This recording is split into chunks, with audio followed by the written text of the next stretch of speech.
Hi, Dante. Thanks for coming on the show. Thanks for having me, brother. I want to start off with what, in your mind, means success as a grappler.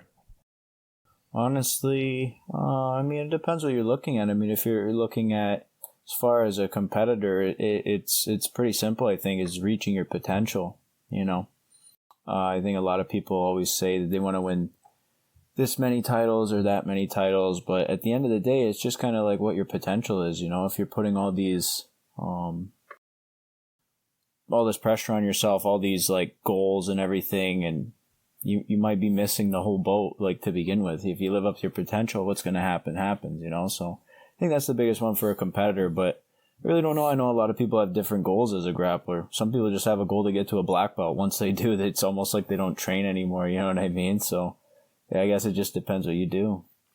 Yeah, I know guys who are like brown belts, man, or black belts, and they get to the level they want, or they're close, and they're just like, fuck it, they train like once a month maybe, sometimes not at all.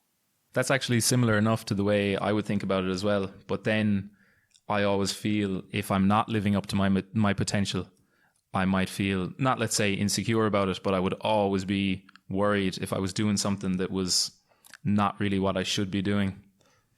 Do you ever feel the pressure with having, because obviously you know that you have a very high potential, so does that bring different pressures with it, I suppose?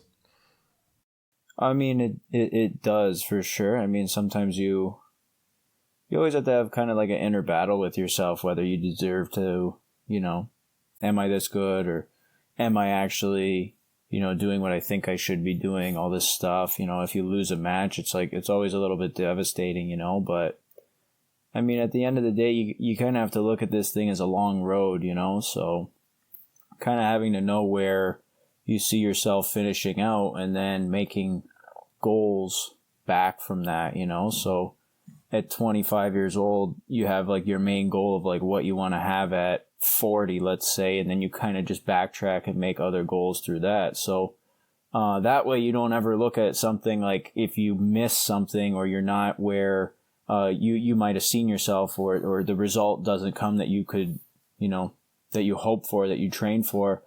At least you have, 15 more years to look ahead and be like, shit, okay, let's calm down, That's kind of similar as well to how you would look at jiu-jitsu itself. Like, I always think focus on the submission first, get good at finishing the submissions, the good positions, and then work your way back and back. Because it's kind of less complicated at the very end when you have just the simple goal. You work your way back and then you're more able to deal with the complicated stuff, I suppose. Exactly. It's not, things aren't that difficult, People sometimes get involved in things that make them more difficult than they should be. So the simpler you can make things and the easier you can look at it, I think the better. Yeah, and you've been competing at a high level since you were very young as well. So you probably it's probably more normal for you maybe than someone who comes into it a bit older. Like, you're probably winning world championships since the juvenile level. So how was it going then from juvenile into competing against adults? And probably, you've won a lot of juvenile world championships and then you go in, there's bigger brackets. How was the mental side of going into tougher competition with still having obviously very high expectations? So like with adult competition, I was doing really well in adult competition outside of like the high level IBJJF stuff for a long time, So like fighting adults wasn't necessarily a new thing, but the difference in the amount of competitors and the level of competition, there are quite a few differences. I mean, the divisions are huge, 100 plus, I think, in every division from featherweight to like middle heavy. At the time, at least. I know like some years it's kind of up and down, but I remember Pan Am's, I had 7 or 8 matches to win a lightweight division at adult, and then 4 matches in juvenile was quite a bit. But you also had the other thing about juvenile too, is like everybody was good. There was no like random blue belt kid who was like okay, who was like, yeah, we're going to go to Worlds. You know what I mean? And miss like a week of school during high school. Like, no way. You know what I mean? Everybody who was there was like super good, especially when the kids came from Brazil and the even kids from like when I was competing from Japan and things like that. Like, the kids were all killers. You know what I mean?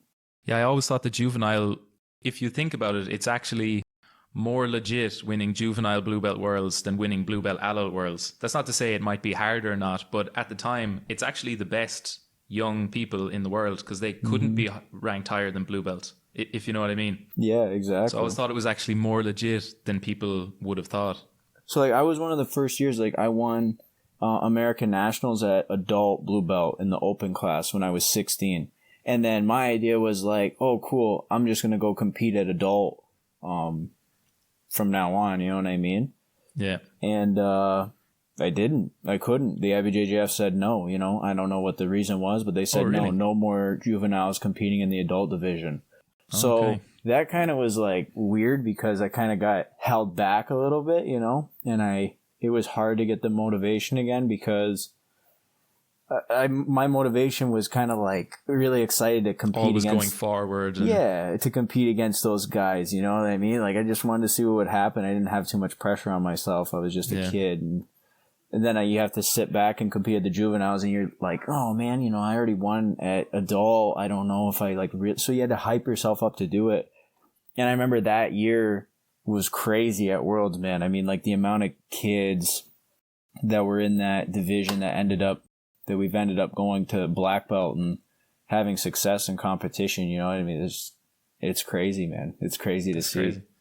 And obviously you're from Canada, so there probably wasn't too much, we say, big teams. There's probably a good bit of people doing jiu-jitsu, but when you were coming up, how did you handle, I suppose, coming from small teams? And you probably got a lot of attention as well from some of the big teams. They see this great up-and-comer and, you know, a combination of they want to help you, but they also probably want you to represent them. Was there that kind of outside attention and stuff?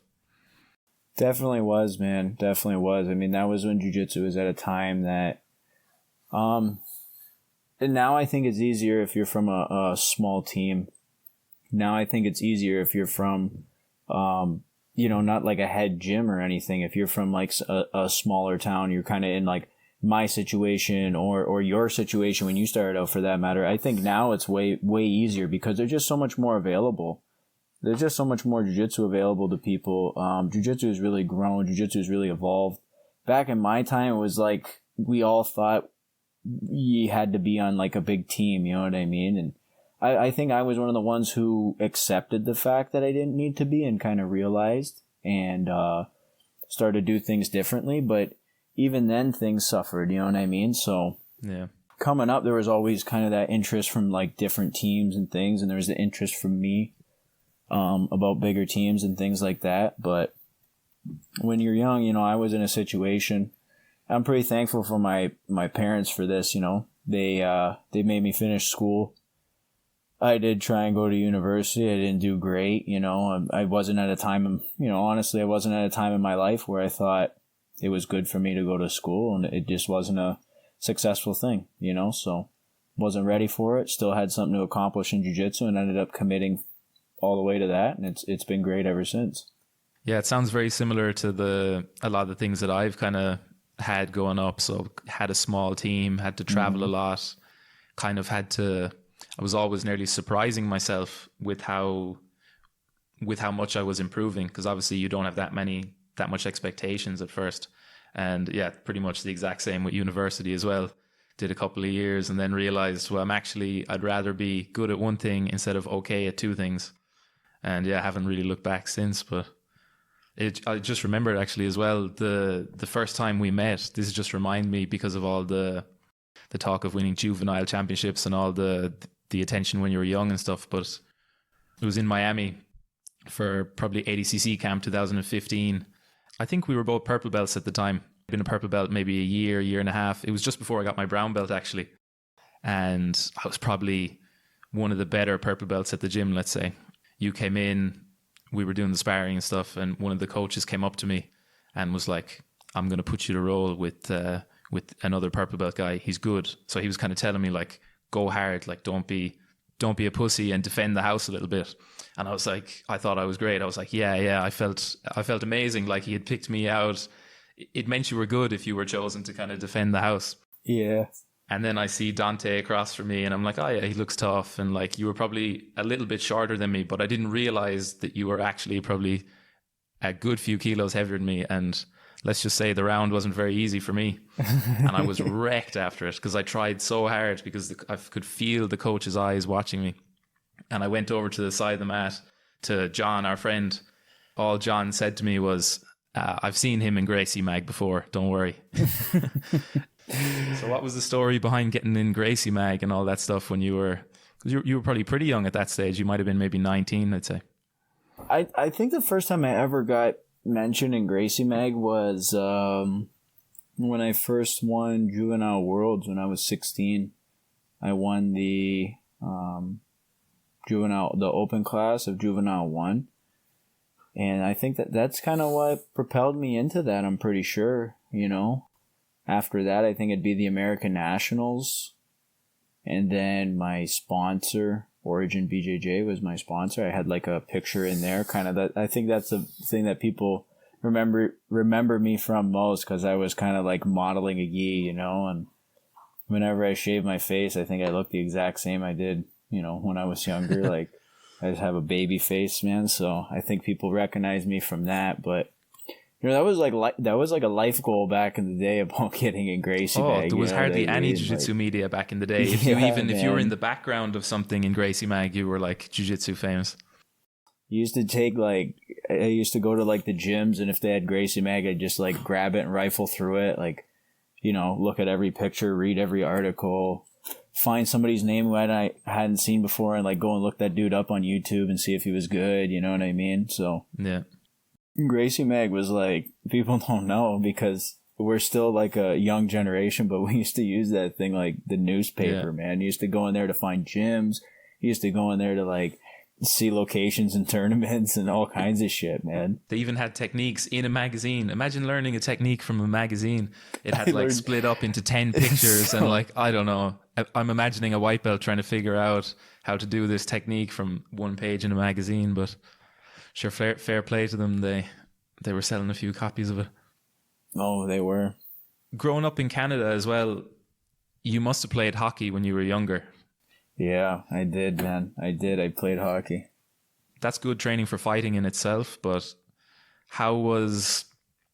did you learn much from other sports and being competitive? Like, did that help you with a head start in jiu-jitsu, or it just didn't matter too much?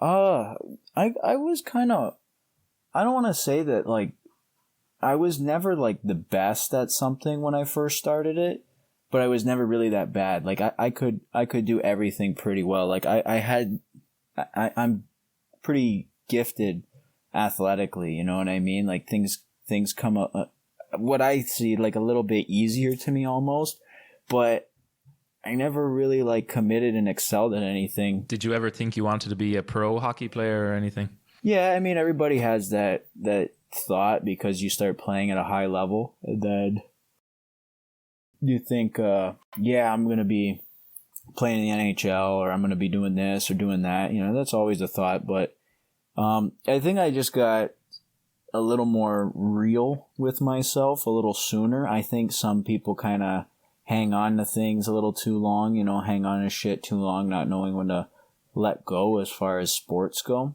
And as far as hobbies, as far as things like this even. But I think it's because I found jiu-jitsu, you know. I found jiu-jitsu when I was 12 years old. And that helped me be like, okay, this is what it's like to really like something. You know what I mean? Like, I thought I liked it. It's like a bad relationship, or like a girlfriend you thought you liked. You know what I mean? You have a realization. You see something in your life and you're like, you know, shit, I didn't love that sport, you know? So that's kind of the realization I had. And then I said, like, you know, I still like hockey and I want to play hockey part-time. Like, I want to play travel or house league hockey in my hometown, you know, play with my friends, have fun, enjoy. But then I started to realize, and I had this conversation with my dad, who is also the one who got me involved in jiu-jitsu. My dad said, like, hey, you're still going to be playing hockey 2 and 3 times a week. You're still going to be doing jiu-jitsu probably like 2 times a week on top of that. You know what I mean?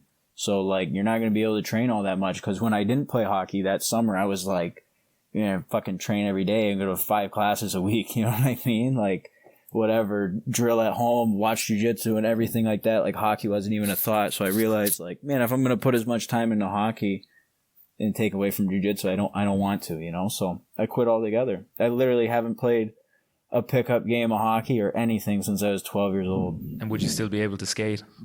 For sure. I've gone skating before, Yeah. like kind of open ice skates, or had some friends actually that like rented out the ice and we all went out there. Like, you know, it never really leaves me. I started skating when I was 5 or 6 years old, and I played hockey at a really high level for, Adam and Pee Wee age groups. So yeah, I can skate. The skating's tough. My friends try and make me go every single year because they get an ice rink in my hometown in Limerick in Ireland. Everyone wants to go, and I'm just like, I am not going, because I fully know that I'm going to kill someone else or myself or break my ankle, or every time I leave, it's like I'm after doing the most hardcore tournament ever. I'm bruised, messed up. So the skating is definitely off the list for me. See, it's like a weird thing almost, like where I grew up in Canada is a lot like where I am now, like Midwestern Ohio, Midwestern USA.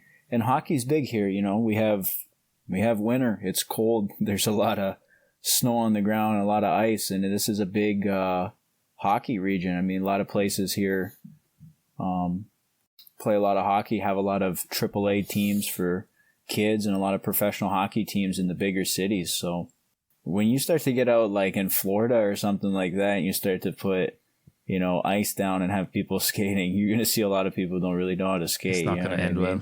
Yeah, so like over here, if you go skating and you know how to skate, or you're like pretty good, you think, you're probably not like the only one, man, because there's like so many kids growing up here that played hockey, girls that figure skated, stuff like that.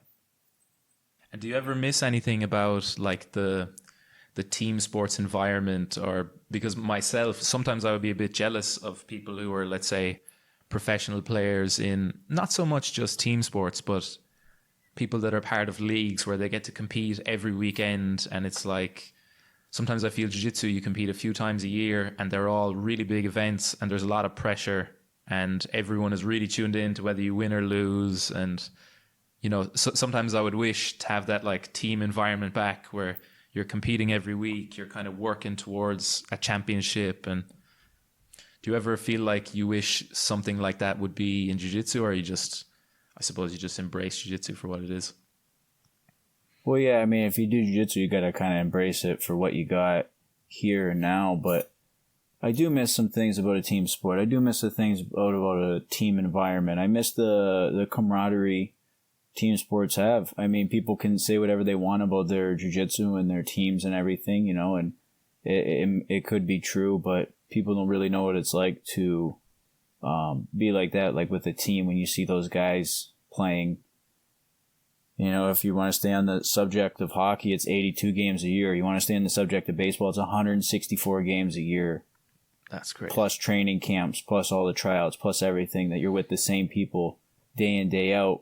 And then not knowing the next day if somebody gets traded and they're gone. You know what I mean? A guy who's like your family. So like people don't really understand. They think they understand what it is because jiu-jitsu and individual sports are a struggle, and everybody wants to talk about family of your training partners, but I don't think people really understand what it's like to be on a professional sports team. It's not that I'm saying I understand it, but I mean, at least you have to sit back and kind of respect that a little bit.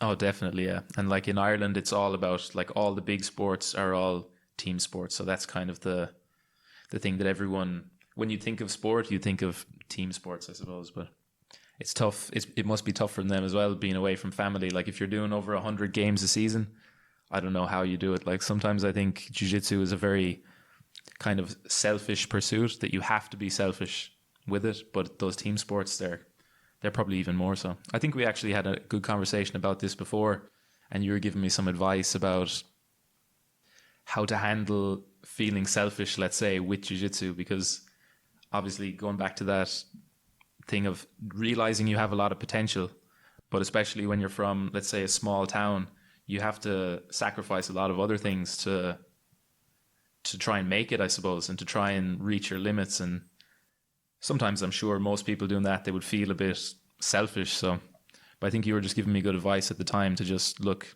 it is what it is, and you gotta keep going, basically. Short window, man. That's what people don't understand. You know, a short window, and you don't know what's going to happen in that time.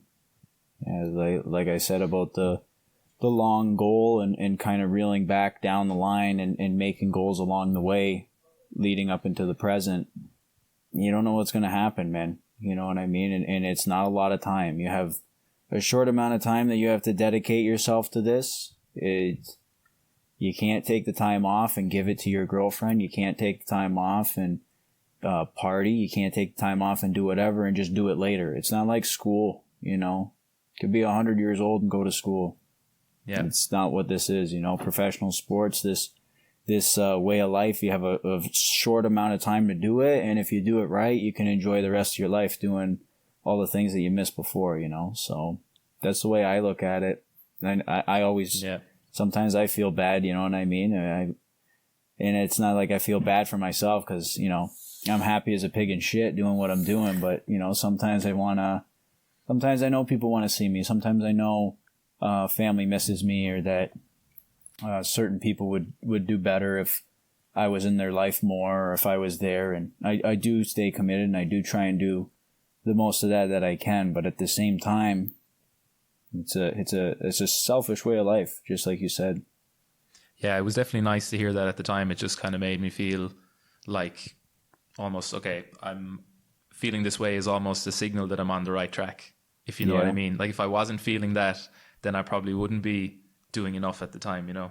But for sure. Yeah, it's a tough game. But how did you, because obviously you're competing now at a level, you're competing against a lot of people who are on big teams, have a lot of well-known training partners, a lot of people who have a lot of full-time coaches and not too much responsibilities outside of being an athlete. I was just wondering, how do you compete with them? Because you kind of have to, you can't compete at their own game because it's hard to do it better than them if you come from a small town. But I know you study a lot and you study a lot of different methods, but what are some of the ways you would maybe structure your training, or how are things different so that you can have an edge over those guys? Because you've been getting the results, so it shows. So I was just wondering, what kind of training things do you do a bit differently maybe to everyone else? The thing that I think is the most different, I actually had this conversation with somebody yesterday. The thing that I think it really separates is when you take into account these places, these teams that have full-time coaches or that have people on the sidelines that are committed to the coaching aspect, and I don't. I'm the one who has to do that kind of formulation, and I'm the one who has to have that open mind enough to be able to incorporate, you know, strategy, game plan, advice from other people. So it's almost like I have to do like a little bit of overtime work, you know, like a extra studying, whatever studying that other people do, I pretty much have to do twice as much, you know what I mean? Because I have to be sure. I have to know a lot more than you, because I basically have to do it like for myself or alongside the help of peers, you know what I mean? Yeah. As far as structuring strategy, game plan type things. So I think that part's a little bit different. That's what kind of separates me, is I'm used to that work, and I just think that I can do that, and that does help out, you know. Obviously, I'm working on putting things in play to have kind of what other people have, you know what I mean? Because then I know my workload is extremely high. I know my capacity is extremely high, and I know I'm extremely durable when it comes to this kind of thing. So I know if I can kind of get one or two little things kind of into place, that I can have a extremely big advantage, because then I won't have to be like working extra to have on par with everybody else. Then I'll already have what everybody else has, and my extra work will just be, you know, even more improvement. Yeah, that makes sense. And do you structure your own training? So, like, are you in charge, let's say, of what you're doing at training and how many rounds you're doing and what positional sparring you're doing and what drills you're doing, different things? Or yeah, I'm pretty much the one who's kind of in charge of that. If anything kind of comes about or anything changes up with it, it's going to kind of be up to the people who are in the room. You know what I mean? So I have a great group of guys that I train with daily, and I have a great group of guys who I intermingle with training. You know, some of my main training partners are the Daisy Fresh guys from the Pedigo guys. We train together a lot outside of my team, and my team goes down there and they come up here. I mean, that's awesome. And Heath Pedigo has been a big help for me as far as a peer to bounce ideas off of and get his coaching advice and how he is in the corner. I mean, he's great. Things like that is what helps bring that game up. And do you sleep in the shed when you go down to? No, they let me stay in the house. They don't take me down to the shed. Black belts only in the house. That's right. Yeah, those guys seem crazy, but they seem to have a good bond as well from what I've seen. I haven't seen too much on it, but it's funny to see the mix of craziness, but also the kind of family environment and vibe, I suppose. Oh, they're really good. They're all really good people, man. That whole core team there, they're all really, really good guys. And I have a great relationship, like I said, not only with Heath, but with a bunch of the guys there. They've helped out a lot, man. And I mean, the memories about like hanging out with those guys and doing all kinds of shit, they're awesome, man. And do you think there's any advantages that being from a small team and having more control of your training has over some of the bigger teams? I do think there's advantages. One of the advantages is kind of what I was talking about, where you're kind of more responsible and you have to put in that extra work. I think that just helps you understand jiu-jitsu more. And I think that helps you understand yourself more. I think something that I have over a lot of people is I'm really real with myself, I'm really real with myself. I can look in the mirror and be honest about what I see. I can look at my game. I can give myself an overview. And I'm honest and I don't spare my feelings. So if you see any weakness, you would just tackle it straight away? I'm not going to bullshit myself. If I had a shit day, I had a shit day. If I feel like I'm lacking, I'm lacking, and if somebody's going to sit there and tell me, even if it's like a training partner, even if it's a training partner who's a student of mine, who's going to say like, hey man, you're not feeling that good, or hey man, you're feeling really good, I'm going to be open to those kind of comments, Yeah. It forces you to be like that. It forces you to be open-minded. And being open-minded in jiu-jitsu is that's something that people don't put a lot of importance on. And that's, I think, one of the biggest ones. And when a lot of people would think of you as well, one of your biggest assets would be your wrestling. So I was wondering, how did you get that level of wrestling? Because it's like wrestling.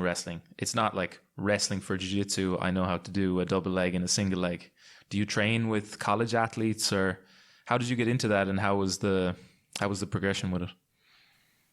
Well, I've always been a big believer, if you want to learn how to do something, you learn how to do it.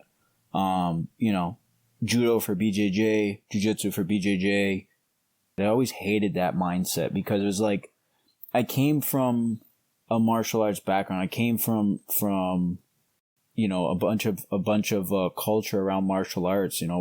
It sounds funny, but like my dad was like crazy big in all kinds of different martial arts, boxing, all kinds of things like that. So like I saw all the, kung fu magazines in the basement. You know what I mean? I saw all the Bruce Lee movies and Bloodsport and all this stuff. And then being somebody who gets interested by it, you start to study different things. You know what I mean? You start to look shit up and ask questions and things like that. And I kind of built my mind up. So when I got to be in jiu-jitsu, we would do takedowns all the time. And I'm like, why are we doing this when I look up wrestling online on my shitty computer at home, Why are we doing that? Like, that's not really like what it is. Wrestling's wrestling, judo's judo. Why don't we just study the martial art? It's a completely different martial art, If you want to learn how to do, punching and kicking, you don't just go randomly learn how to do some like Street Fighter combos and expect to be okay. You're gonna have to go and study how to box. You're gonna have to go and study a combat art. So. And were you able to go back and work on that with a specific wrestling team? So I had a lot of different people that I trained with, and I'm in Ohio, so it's not hard to find good wrestlers. They're all over here.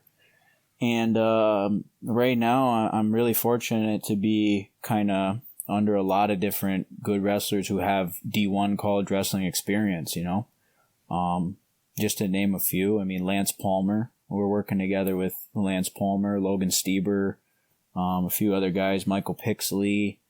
I know a lot of guys probably listening to this doing jiu-jitsu. Sly Bosselman, Nate Hagen. I mean, probably don't know who those are, but, you know, state champions in high school, wrestling since they were little kids, you know what I mean?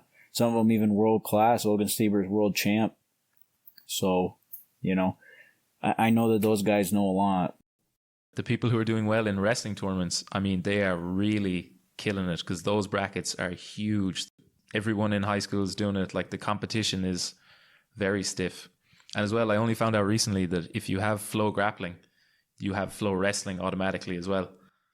So that's kind of a good chance for everyone to get their wrestling fix in. But wrestling's something, man. I think guys in jiu-jitsu, you know, for a long time and even now, it's kind of like that. It's either that they just will find a way to not do it, or we'll just do, you know, wrestling for jiu-jitsu, you know.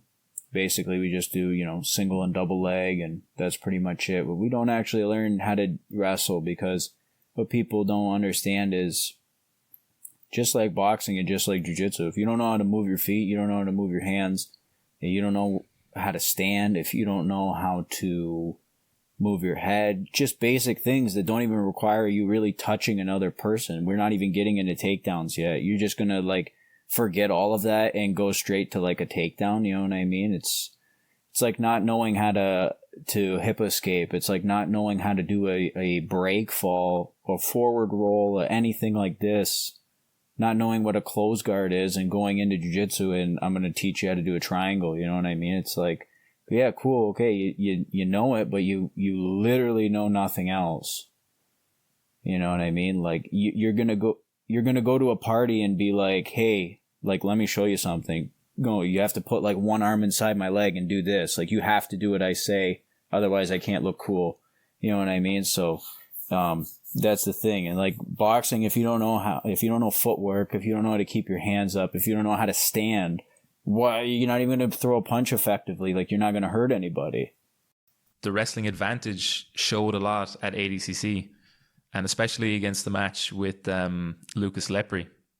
You were probably one of the performances that people remembered the most as having kind of not a breakout performance, but it definitely, you were one of the athletes to remember from the competition.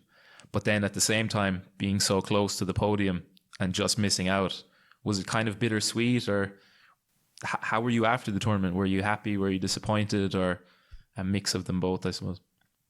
I was happy, man. You know, I was a late call to ADCC. Got the call in mid to late July. Was out there by the end of September, you know, and put on a great performance. Had good W's in the first day in my first fight against Satava and then against Lepre, and then I fell short in the next fights, you know. Was I upset to miss the podium? Yeah. I mean, I obviously wanted to win. I don't think that getting a late call out was all that bad, because I did have a good camp and I did make things right for that tournament. But, you know, I was lacking some things at the time, and I think the tournament was just a great turning point for me, you know. It's not like I didn't prove anything to myself at that tournament. I proved to everybody else, I think, what my level is. I think I showed myself what I need to work on. And I think I gave myself a taste of like the highest level you can get, you know? I got a taste of the Olympics of grappling. And I don't think anybody else goes there and gets a bigger taste than what I got. Do you know what I'm saying? I got to be there for 4 matches in my weight division. That's the most you can fight in the weight division. You know what I mean? Yeah, I didn't fight in the finals with the, you know, the grand finale and the lights and everything. I get it, but I was there. You know what I'm saying? I was literally backstage. So I had 4 matches there on those mats. I made weight all 3 days. I got to weigh in the last day when nobody else got to weigh in. You know what I mean? Only the semifinalists. I got a great experience there. It's not like I went there, fought one fight, lost, went home, felt shitty. I got to I was so involved in the tournament. You know what I mean? So I got a huge, huge taste for that, and you know, as a big of a taste as I could, I think. And for that, man, I'm extremely happy, because that tournament was just That tournament was just amazing, you know. I know ADCC, everybody's told me, Wagner's always told me, you know, ADCC's different. ADCC's the energy there, the vibe there, it's always different. I was like, yeah, but, you know, that last one was pretty fucking cool on top of it, man. You know, the production and everything, it's a lot cooler than when they used to be they used to just be like a random tournament. It used to look like a Grappler's Quest, you know what I mean, with just really good guys. I feel like, yeah, if there was anyone to do, it was the last one. It was definitely something special. I agree. But how was it cutting weight to have to weigh in again the next day? Because you were probably a little bit above 77 naturally, would you? Because I know you compete middleweight. Yeah. So like walking around, you know, 180-ish, you know, so getting down. So how was it dropping down then after? Because obviously you want to refuel after having a couple of tough matches, but you have to keep it in mind. Were you cutting weight the next morning? It was more just kind of trying to get down to that weight before I ever got out there and getting comfortable there. And I'm thankful I got the invitation when I did, because it gave me enough time to kind of test. It gave me enough time to get my weight down there and kind of stay there and see, do I feel good here, or am I going to need to like load up and do a water cut every night? You know what I mean? Like, I wanted to test that out. I want to see, you know I can get down to 160, I believe it's 166 and a half or 167 and a half. I know I can get down there easy. I just want to make sure that I can stay around that 170 mark and feel really good. You know what I mean?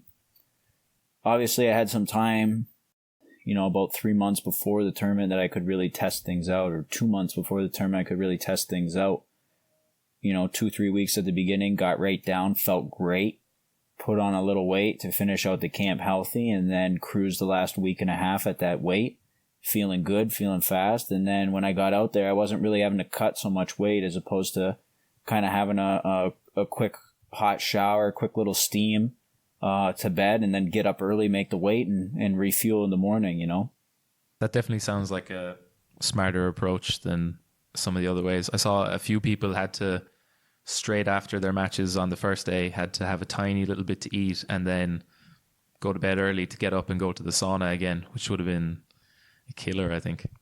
Yeah, I know there's some guys who had to cut like a lot of weight and do like a lot of crazy shit, you know, but I know you can do that, and I know there's guys who feel good when they do that, and I've had to do it before. And if you plan for things right and you prepare for things correctly, you load up on the nutrients you need to do, and you dump what you need to get rid of, and you load up on water. Yeah, it's easy. You know, you can float out a lot of weight overnight, go sweat out, you know, 6, 7, 8 pounds in the morning, no problem. But, you know, I can avoid doing that altogether. A little more discipline on the diet, less risky. I mean, my body weight's staying where it is. I can kind of cruise there and feel natural and feel good. I can go to bed at the same time. I can eat the same meals all through the week. I don't have to do anything to drastically change up my diet and change up my physical makeup. So that's kind of what works better for me. Moving on from that impressive performance, just a couple of months later, you won the Nogi World Championships. How was it going from maybe being a little disappointed, being very close at ADCC, and then to winning your first black belt world title just a couple of months later? What was that feeling like?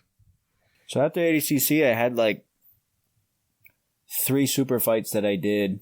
I also did like a absolute tournament. I lost the absolute tournament in the semifinals, and then I won all 3 super fights after that. But then I was like at the end of my last one was in England, and I was kind of on the fence about Nogi Worlds, you know what I mean? But I won, and I was feeling great, and my body was feeling good. And I said, you know what, man? Like, I've had a lot of camps this year, like a lot of things. I'm gonna like get through this last, you know, part of training that's pretty intense. You know what I mean? Like, I'm not gonna make it anything stupid. I'm gonna get through it healthy and compete at Nogi Worlds. I feel great. You know, I feel sharp. I've basically had 6 months of a training camp, basically, you know, like with ADCC is always the training camps, 10 to 8 weeks at least, I think, strict and focused, not to mention whatever else you're doing, probably a year of training leading up to it, you know, so As far as that went, I thought I was ready. I thought I felt good. The main thing was I just had to stay healthy. Came off that match with Marcio Andre, feeling great, feeling healthy. Got back, wasn't sick. I knew I just had to put it together for 3 weeks and I could be a Nogi world champ. So that's what I decided to do. And was it an amazing feeling finally getting the job done? Because I think you had medaled at it the world before as well. Or sorry, the year before. So how was the feeling when you knew finally I'm a world champion officially? 2017, I got a bronze medal. I lost by a ref's decision. And then 2018, I got a bronze medal. And I lost by an advantage, And each year I was getting better. I won. The first year I won my matches on points, then lost in the semifinals. 2018, I kind of dominated all my matches, submitted everybody leading up to the semifinals, and I lost. And then I thought, natural progression. I've gotten a lot better, a lot more confident, everything like that. I can win this year. You know what I mean? In hindsight, I'm really glad I did because there was no Nogi World Championships this year, man. So if I would have skipped out on something that I was healthy enough to do, I would be pretty upset, So that's why I kind of don't let those opportunities go away, even sometimes if I might spread myself a little thin. I don't let those opportunities slide away because, you never know what's going to happen. COVID's if you're a jiu-jitsu athlete and you take shit for granted, COVID's a great fucking teaching tool for you. It'll knock some sense into everyone. Seriously, if you said I'm not going to go to that tournament, or, oh yeah, this guy can win the tournament over me or whatever, or, you had a shit performance, I'm going to take some time off. Yeah, just think about COVID next time, you know what I mean? Think about a year and a half and not being able to do shit, and unknown for the future of when the big tournaments are coming back, to be honest with you. Unknown for the future when they're going to be 100% non-restricted. So that's a great teaching tool, man. Definitely. Have to see the positives in all the situations, I suppose. Yeah. So what's the next big goal after, let's say, becoming world champion, winning Nogi Worlds? Is it ADCC? Is that kind of the top of the list? Yeah, ADCC has been my goal since I was in 8th grade. Wow. So that's been the goal. That's been the dream. That's been kind of what keeps me going through dark times of tournaments and results. That's the big goal right now, be ADCC champion. So what's the next thing we can expect from you, Dante? Do you have anything coming up soon? Any super fights or? I don't have anything set in stone, It's always some communication about different things, always some ideas getting bounced around, but I don't have anything set in stone yet that's worth announcing, but I'm looking to do some super fights this year and kind of stay on that. It looks like COVID's still a thing, and a lot of these tournaments aren't coming up, but I'm looking to definitely do some more of these super fights. Big goal there, ADCC, and it would be great to compete and win a Nogi world title with the new heel hook rules, man. I mean, I think it's going to be awesome, at the end of the day, to say I won in both rule sets. That's another huge goal of mine. Some people, when they win a world title once, they're like, I did it, so I'm out, you know what I mean? And yeah, I won, and now there's no pressure to say that I have to win a black belt world title, but now I feel like it's come back because there's the new rules, so I don't want anybody to look at my career after if with the legacy I built and say oh, but he never won in the sub only rules, that would be fucking shit to hear that. So definitely going to try and get a win in the new rules, and I think that it favors me quite well. Yeah, I'm looking forward to the new rules as well, so hopefully I'll see you on the top of the podium there soon enough. Awesome, man. Yeah, I think it's a great fit for you as well, man. I mean, yeah, coming from a submission-only background and a forward game where you're actually looking to submit opponents and not squeak out victories, I think it's going to be great for you, man. Nice.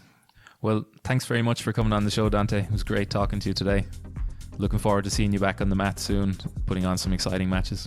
Thank you very much, Tom. Always a pleasure talking to you, man. I'm glad we can do this for some other people for the podcast now rather than just sitting around shooting the shit, you and I. there you have it.